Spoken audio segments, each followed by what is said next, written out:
Skyward Sword is a very divisive game in the Zelda franchise. Many on both sides of the argument either praise or loathe the motion control features. Though, with many focused on that argument, not many take the stand to point out the surface level things you couldn't miss in Skyward Sword. After experiencing the current state of affairs with Link and his peers in Skyloft, a few things occur. Zelda gets sucked into a tornado, Link learns he is chosen by the goddess, and finally we set out to start our journey in Faron Woods. Here, in our attempt to douse for Zelda, we end up finding the Kiwi tribe, who kindly lead us to Skyview Temple. This temple has complex ancestry and an extremely complex design, so let's see what you couldn't miss.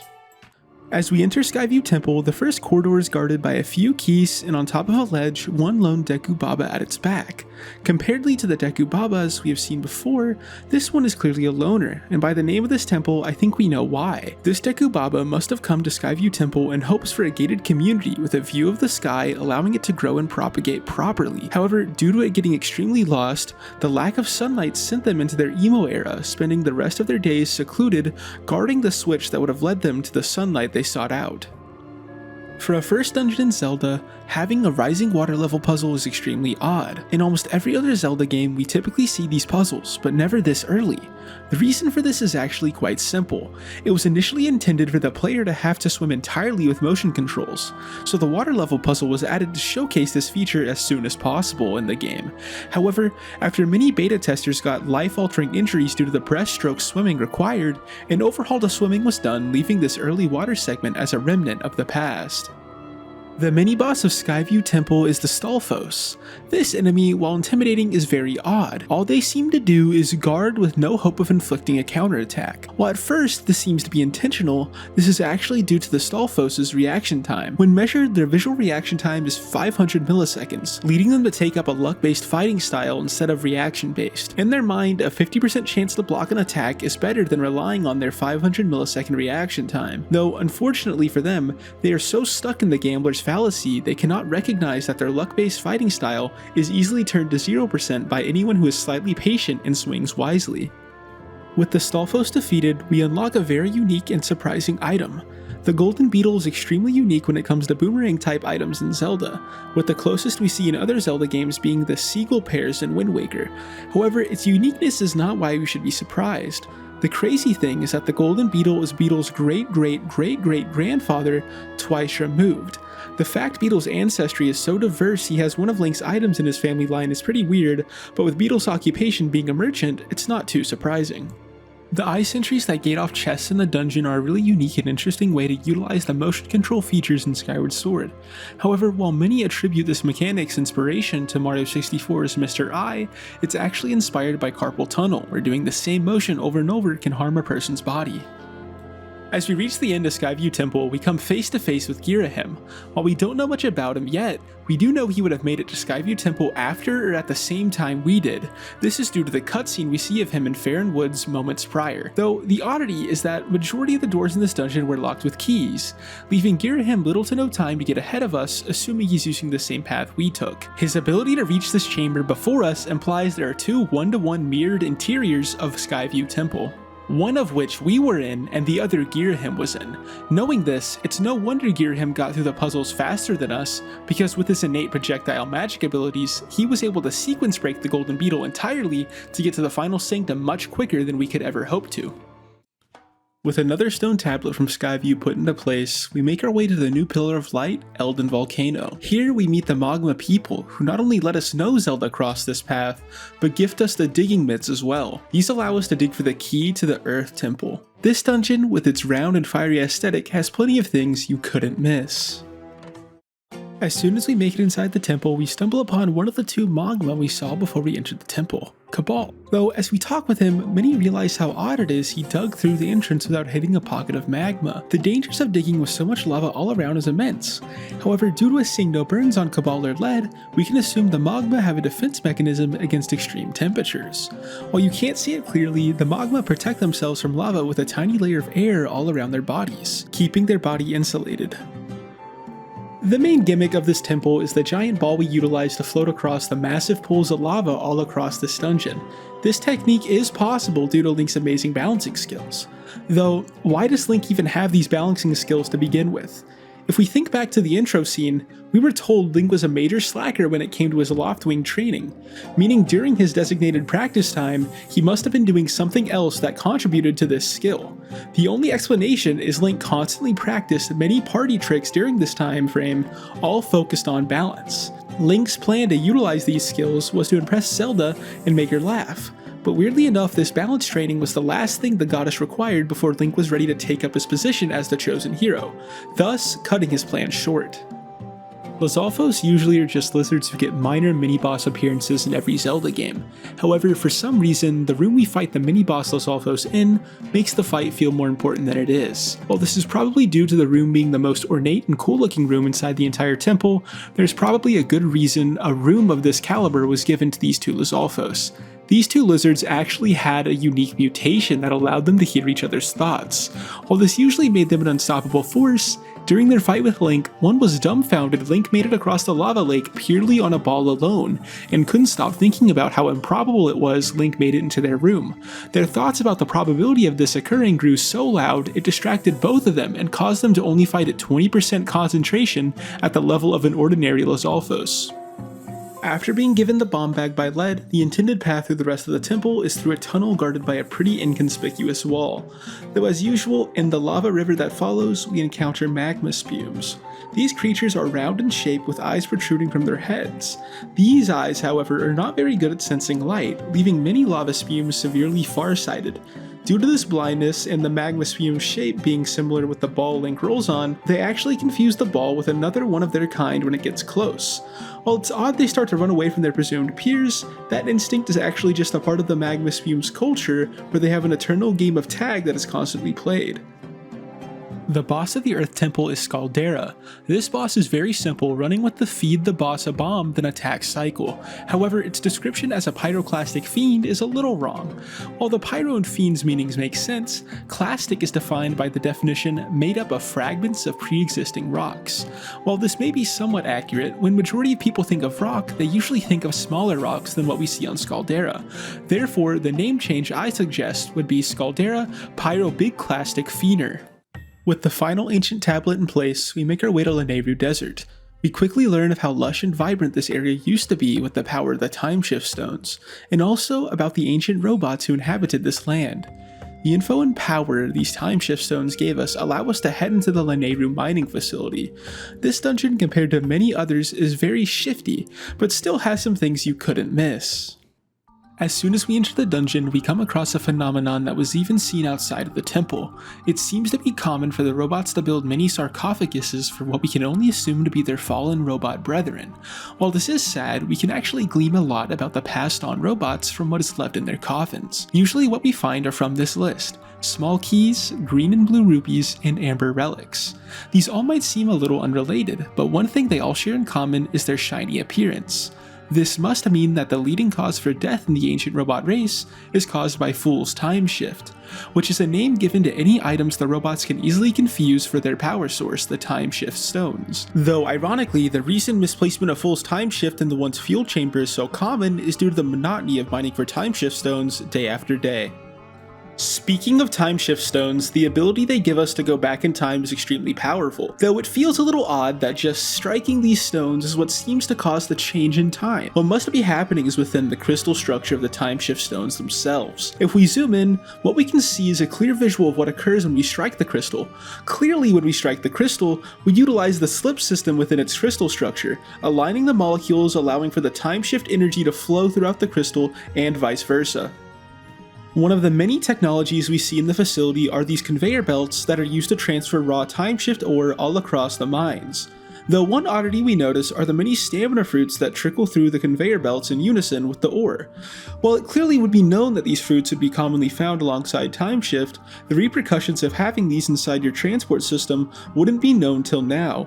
From what we see in the future, we can assume the stamina fruits would slowly leak fruit juice all over the facility, leading to the sorry rusted state the mine is left in. While you would think the smell of rotting fruit juice would tip off that something is wrong, due to the robots not having smell receptors, this was never noticed. As we go deeper into the facility, we notice a bunch of hostile robots all across it. While some security would be understandable, we find Armos, Centrobes, and Beamos all defending this facility. The odd implication of having this type of security is that the Lanayru mining facility was constantly under attack. Why this is the case is obviously due to the power the time stones hold, but who exactly would have attacked the facility with so much success to require so much security being installed? The only answer is an evil shadow robot black market group rose to power, causing millions in stolen time losses prior to the defense installations. Froak?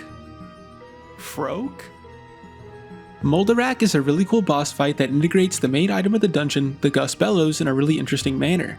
The Gust Bellows allows us to dig into the sand beneath our feet to uncover treasure and the path forward as we see in one of the other rooms, and more specifically for the boss, to uncovering burrowing Moldarak. Though no matter how interesting it is, we have to call out the elephant in the room. Skyward Sword HD released in 2021, and sadly we can see that Skyward Sword clearly took this mechanic from Luigi's Mansion 3's Desert Pyramid section, which came out in 2019. With the only difference being we vacuum up the sand instead of below it. Why Nintendo decided to copy from such a small indie game is crazy, but clearly it was malicious. With the Lanayru mining facility completed, a bunch of things occur. We got the Goddess's Harp, Groose is on the surface, and we now need sacred gifts to get flames for our sword. While receiving Faron's Scale in Faron Woods was quick, the Sacred Flame requires us to complete the ancient cistern Faron leads us to. This supposed cistern seems more like a temple than a cistern, but today, let's see what you couldn't miss. To start, let's talk about the elephant in the room, Buddha. This temple has many themes and even items that bear a very close resemblance to the Buddha and his teachings. This makes it very odd that Faron, a servant of Hylia, would reside over a place that clearly was not made for Hylia herself. Though if you look into the Hylia Historia book that was published a few years ago, we actually learn how Hylia and Buddha were kinda chill and homies, meaning Buddha was probably asked to store a sacred flame since he was trusted by Hylia. This trust is also probably due to the safety the flames have in Buddha's canonical insane grip strength. The mini-boss of this dungeon is Stallmaster, with the master title being shown off by the usage of 4 weapons as opposed to 2, though for some reason Stallmaster utilizes an axe in one arm, which comparatively to a sword, cannot block attacks with this technique due to its brittle handle. The reasoning Stallmaster still uses this axe even when it puts them at a disadvantage is actually due to their side hustle of woodcutting. The whip is an odd item with 2 very specific uses, to flip levers and swing on hooks. Though the weird thing about the whip is the design choice to include a light on the end of it. This deeply implies that at one point in development, the basement of the cistern was supposed to be more dark than it currently is, leading to an even more spooky environment than we currently find there. However, this scrapped concept was cut after many of the playtesters had been traumatized into a 4-day coma due to the stress this dark area caused them. Speaking of the basement, this dark area instantly gives us a lasting impression by hitting us with Zomp cursed bokoblins. These enemies are very unique because they look diseased and bedridden, but the issue with these enemies is the fact that they just forgot to get their bokoblin vaccine. So pretty much they just kinda got screwed, but hopefully they'll be fine in the future. Though the darkness of this area doesn't just relate to the bad healthcare bokoblins face. The rivers of blood we see throughout this basement creates undertones of extreme loss and resentment, with the red calling out to us with its angry tones and vibrations, with its depth representing the complex mind of emotions the developers left into this river, with the waterfall allowing all these imparted feelings to rush into our heart and mind, leading to one thing, a deep reverence for the lost and unwell. And before the boss room, the boss key of this dungeon is actually extremely confusing. Because if you look closely, there's a Buddha on it, and that Buddha looks like it should stick out of the boss key stone. But if you actually turn the boss key around and flip it backwards, there's actually a flower pattern on the bottom, and that flower pattern is actually what you need to line up with the bottom. The ancient automaton Koloktos is a great boss fight that gives the player an amazing sense of empowerment as they turn Koloktos' weapons against them. Though as any automaton, Koloktos must have been crafted by a master craftsman, meaning that their shape must have had some inspiration from that craftsman's hobbies. Taking a look at the boss's progression and how it goes from 6 limbs to 8 limbs, we actually can perfectly identify Koloktos' creator. Clearly Stritch made Koloktos, with the 6-limb form being a reference to insects and 8 limbs being for arachnids. With the sacred flame from the Cistern received, we head to Lanayru. Here we get the claw shot, and more importantly, make it to the Sand Sea. With our new homie Skipper, we play Wind Waker, but where the wind runs out of breath, and many breaths and stops later, we make it to the sand ship. Despite its name, this ship is not made out of sand, but it does have some things you couldn't miss. As soon as we take note of the abandoned nature of the ship, we delve into the hull of the ship to make it into the room Skipper detailed to us. However, we are stopped in our tracks by a contradiction. The sand pit we are able to sink into makes no sense going off the general structure of the ship we've observed so far. Obviously, there are at least 2 floors below this one, and with the thickness of the floors, the sand pit is not physically possible. Is what I would say if we didn't know from developer interviews that this pit was actually supposed to be a portal to Twilight Princess's Gerudo Desert. This is also seen within the code, as this sand still does attempt to teleport the player, however due to the Gerudo Desert memory being missing, we are voided out instead. Arachas have become a very common enemy so far in Skyward Sword, but this hallway takes it to another level. Clearly we can see Arachas on every single face of this hallway, and majority of them are honestly just standing still. So the question is, what are these Arachas doing in this hallway? What seems to be the case is, unfortunately, you have interrupted the Aracha annual bingo tournament when all the Arachas here are about to hit bingo. So as you come in and ruin their enjoyable fun time, they're also getting angry because they've been sitting here for hours trying to get bingo, and they finally did, just for you to ruin it. As we reach the bow of the ship, we find the pirate named Skirvo, who is responsible for stealing the sacred flame, still here watching over his stolen ship thousands of years later. While the commitment is admirable, this pirate clearly has always won his battles with brawn over brains. With his arena of choice being this narrow, you would think he would have used those thousands of years honing a technique to utilize this unique arena. However, all he does is rush down Link with no other strategy. So what exactly did he do for these 1,000 years? Judging by the way he was staring off the bow, you would assume he was looking for something, but in reality, he was actually running some numbers. Because ever since he lost his arm and replaced it with a hook, he's been attempting to recreate his arm, in hopes that he'd be able to use his second sword again. But due to its complexity, he would have needed at least 20 more years to finish his calculations. After we finally make it to the past, we need to turn on the engines for the ship. Not much is explained when it comes to why the ship needs these extra engines. Before we even turn a single engine on, the entire ship is powered, with electric fences along with the invisibility function operational, and obviously due to the sails, they are not needed for movement either. So with all these engines running, what possibly do they need to power? While the ship is currently occupied by pirates, this ship was originally owned by Skipper, and judging by his house and the land around it, he must have been a very wealthy man to acquire it. With logical deduction, we can assume all this power would be sent to a hidden room in the ship with tons of Bitcoin miners, allowing Skipper to sail the seas enjoying his life, not worrying about revenue due to his passive income. If we take a right instead of taking a left at this one swinging post, we find a room that the pirates use to hide all their treasure. While this room must obviously be a decoy Skipper made so people wouldn't find his Bitcoin mining room, this room has a lot of interesting items stored in it. If we look at 2 items specifically in this room besides all the rupees, we see a monster horn and an evil crystal. These 2 items alone are not that interesting, but if we look at them combined, that's when we get the true interesting fact here. Combining these 2 items looks suspiciously like a microphone, and if you consider the fact that they're hiding a microphone in here, they must really covet their open mic nights here on the pirate ship. These open mic nights would be able to allow them to do karaoke or stand up to increase the morale of the crew.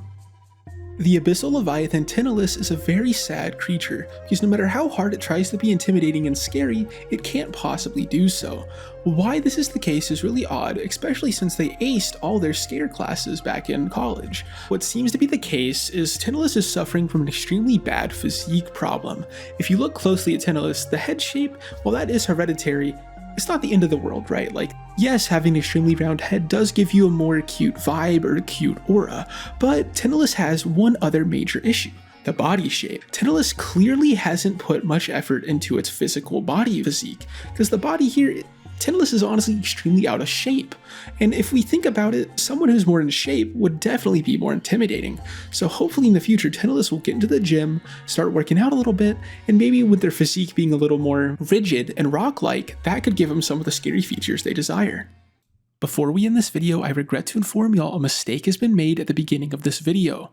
I said claw shot at the beginning, and I also used a picture of the Twilight Princess claw shot, when this was supposed to be the claw shots. Sorry for this inconvenience. With Skipper's Sacred Flame, we head to Elden Volcano again, and after receiving the Fire Shield Earrings and Farron's Bathwater, we make it into the Fire Sanctuary. This dungeon is extremely dirty, but in a good way though, so let's see what you couldn't miss. The first room doesn't have anything big to report, but as soon as we enter the second corridor, we come across one of the themes of this dungeon, bow bokoblins. The sheer amount of bow enthusiasts would usually indicate some sort of event happening here for archers specifically, but unfortunately, that's not the case. While it may look like these bokoblins are green, this is in fact not true, because bokoblins actually only come in blue and red, with the green coloring only coming on due to gross lack of hygiene from these bow bokoblin. These bokoblin, when interviewed on why they chose this stinky lifestyle, stated, "The stank make arrow fly farther," meaning that they probably decided to group up here in an attempt to combine the stank for empowered bow abilities. The magma hands we see throughout the dungeon are really friendly, always helping Link scale the magma room's walls and even try to fist bump Link when applicable. But if we look into their real name, Magmanos, their story becomes a lot more tragic. With the word man being at the center of the name, this implies that the Magmanoses were all originally men who fell into magma with their souls possessing their death sight. This sad story also explains why Link decides to engage in combat with these helpful beings, because when Link utilizes the Goddess Sword, he actually frees these souls from their unwilling possession of magma. One of the most memorable rooms in this dungeon is the Water Fruit Room. This room is filled to the brim with water fruit, and when I'm talking filled to the brim, I'm talking like there's so much water fruit in here that it's almost impossible to not notice the amount of water fruit that is in this room. Why they did this is unknown, but the fact that there's so much water fruit in here is quite frankly an artistic design choice if you think about it, because if you look deeply, the water fruit sprawl out around us, showing the humongous quantity of this water fruit. The Bridge of Decision brings us a major dilemma: jump left or jump right. This problem has haunted many players that skip Gold's dialogue for years, but it wasn't always this complicated. If we look into the code, the model for the bridge is actually named the Bridge of Indigestion, making it more of a riddle, with the correct answer being the sleeping statue would probably not digest you. The closest thing to a mini-boss we get in this dungeon is this one cage match with a moldworm. This fight is more akin to a chase, with the only fighting going on being our stamina bar versus our ability to chase. Though while it's obvious we get an advantage over the moldworm due to our third-person perspective, what exactly is Link seeing to be able to evade the moldworm so well? While this is never brought up, Link actually used to be blind when he was younger. This experience gave him the ability to see utilizing vibrations in the ground, which perfectly explains his awareness underground and ease of avoiding the moldworm. The boss of the Fire Sanctuary is Girahim again, but this time he has more knives, and recently played Final Fantasy VII, dive bombing us with his swords like Sephiroth. However, new moves aside, let's discuss the elephant in the room, Girahim's clothing.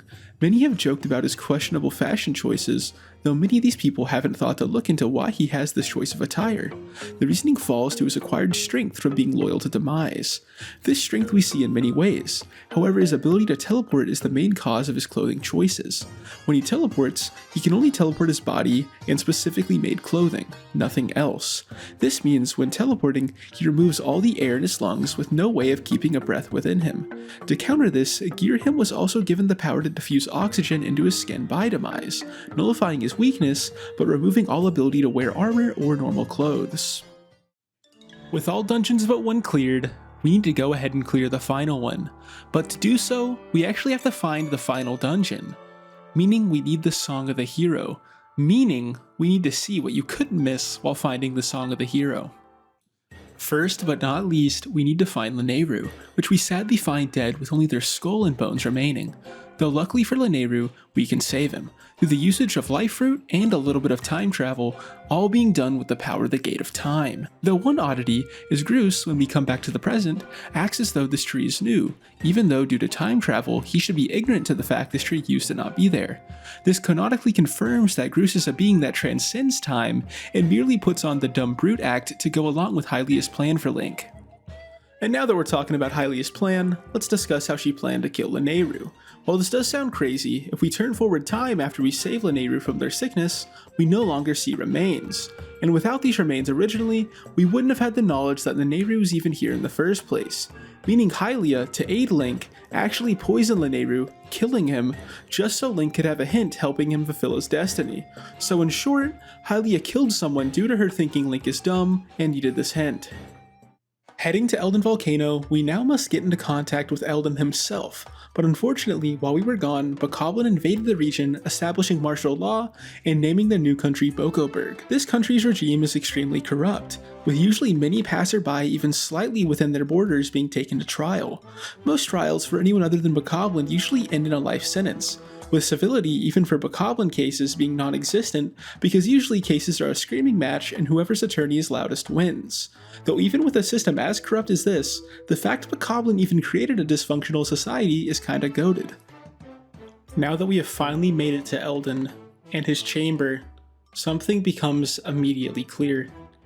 No offense to Eldin or anything, but this room is a little musky. Judging by the way the atmosphere around this place looks, there's a lot of perspiration, some may say, in this room.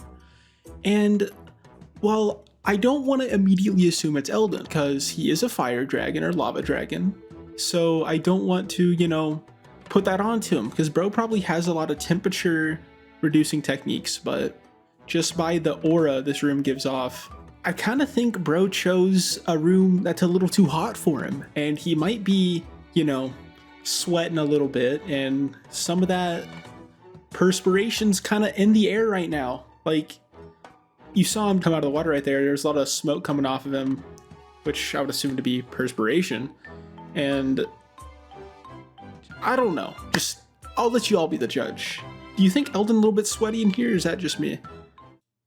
After Grus defeats the imprisoned, we get flung into Faron Woods. Here we learn that Farron flooded the woods in an attempt to flush out all the monsters, but even though it's a hassle to get here, Farron also desires to test Link's worthiness of being the hero by forcing him to collect Tad Tones. These little guys usually travel in schools and require group collection in quick succession, otherwise you need to start over. This little trait of them being able to rejoin their group quickly makes the biology of Tad Tones confusing, but actually has a realistic explanation on how this works. Clearly, Tad Tones are a mix between tadpoles, bullet shrimp, and birds.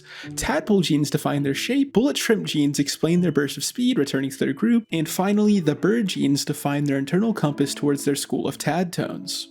After coming back to Farron after receiving all the Tad Tones, she will give us the last part of the song we need before we return to Levius. But one thing that perturbs me about this interaction is Farron decides to reverse her decision on flooding the woods.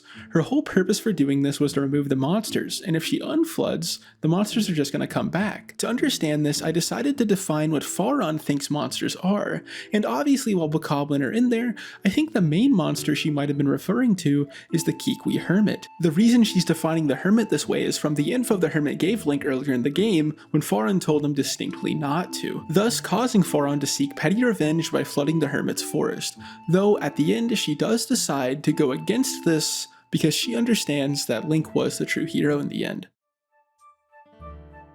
After our final meeting with each dragon and Levius, we have the Song of the Hero, which is cool and all, but the only reason the song is even cool is because it gives us access to the Stone of Trials, which gives us access to the bird cannon that blasts open the path to Skykeep. This dungeon rearranges what it means to be a dungeon, and today, let's see what you couldn't miss.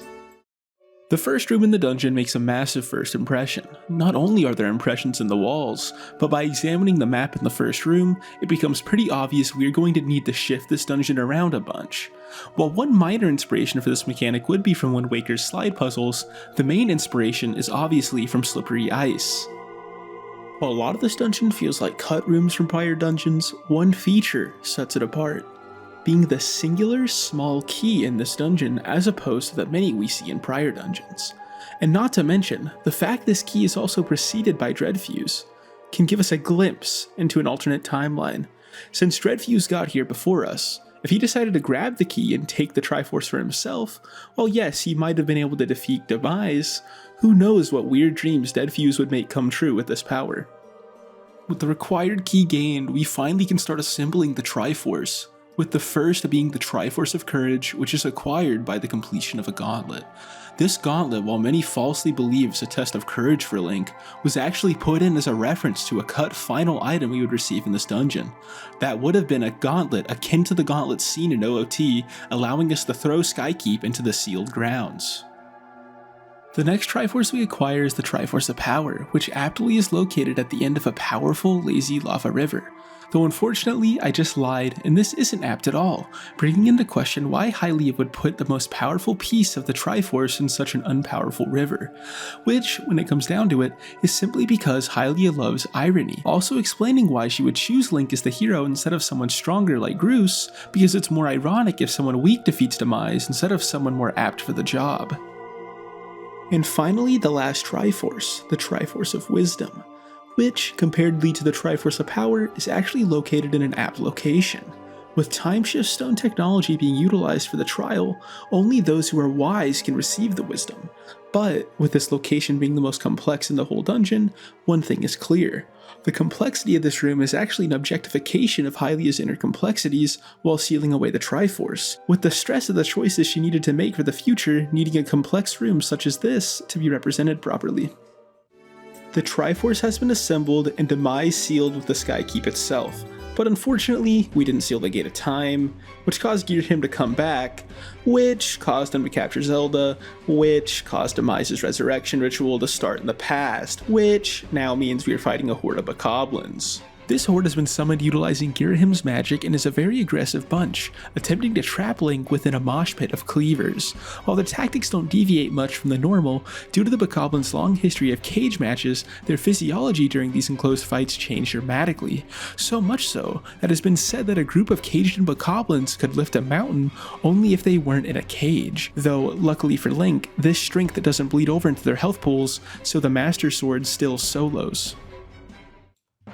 Even though the horde slowed us down, we still make it to Ghirahim before the ritual completes, though he is not going to go down without a fight, finally showing us his true form as Phi's evil brother. Though unfortunately for Ghirahim, his true form at best gives him electric hands. While it is a perfect homage to Ghirahim's whole goal of reviving Demise, with his electrified hands being similar to defibrillators, it doesn't get him any closer to defeating Link. And at worst, this new form also reveals his weak spot, which shows that this form has almost no upsides unless you consider Ghirahim's whole plan.